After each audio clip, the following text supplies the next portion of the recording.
When it comes to filters, a 10-stop ND like Hoya's Pro ND1000 is one of the best ways to create something unique with your imagery. Used correctly and with the right scene, you're taking your photography into a new realm, because what you see in front of you isn't exactly what you're going to get, and that's exciting. Ultra blurred water that has a soft, almost ethereal appearance. Clouds streaking across the sky, a field of waving wheat reduced to a haze, or even busy streets apparently empty and deserted. All these are well within range of the Hoya Pro ND1000.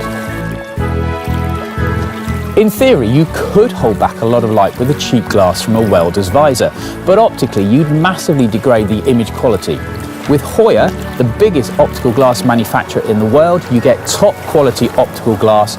Plus, the Pro ND1000 is covered front and back with metallic AccuND coating to ensure no colour shift at this extreme end of the range. And that's a real bonus.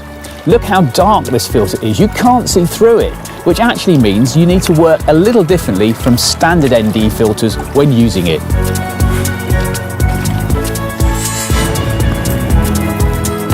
Essential equipment includes a tripod and a cable release. You could use a self-timer to fire the shutter and prevent camera shake, but if your shutter speed is longer than 30 seconds, and it may well be, then you need to be able to switch to bulb mode and lock the shutter open for the required exposure time and then manually close it again. Because you can't see through this filter, you need to compose and focus before attaching it.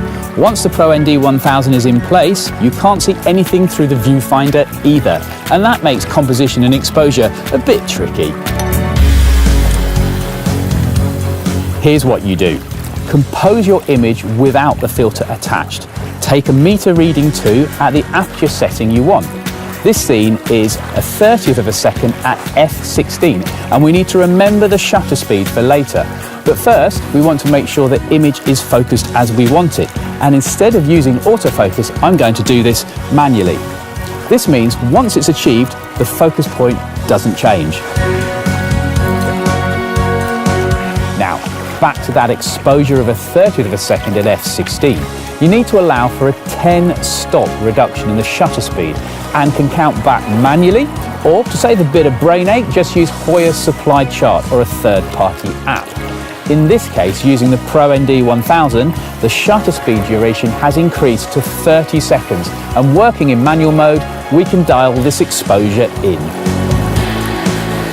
So, leaving the f-stop exactly where it is, we need to go back 10 whole stops from our 30th of a second to all the way 15, 20 seconds and 25, 30 seconds.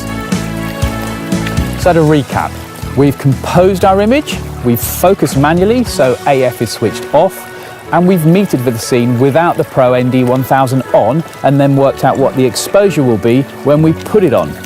So what's next? Screw the filter on, of course. Now, you need to do this very, very carefully so that you don't alter the focus you've already set. Once correctly attached, there is no chance of light leak, and that's something that can ruin a long exposure, so it's good to know it won't happen here. It's also best to cover the viewfinder too, to stop any stray light from entering the camera during the exposure.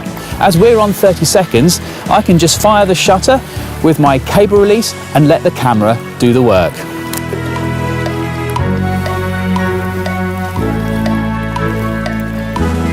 And here we have it. Our clouds have streaked. The water in the lake has blurred beautifully and the whole scene has been simplified, all because we used a Hoya Pro ND1000. With this filter, you can take long exposures in the middle of the day, and that really does open up some creative possibilities.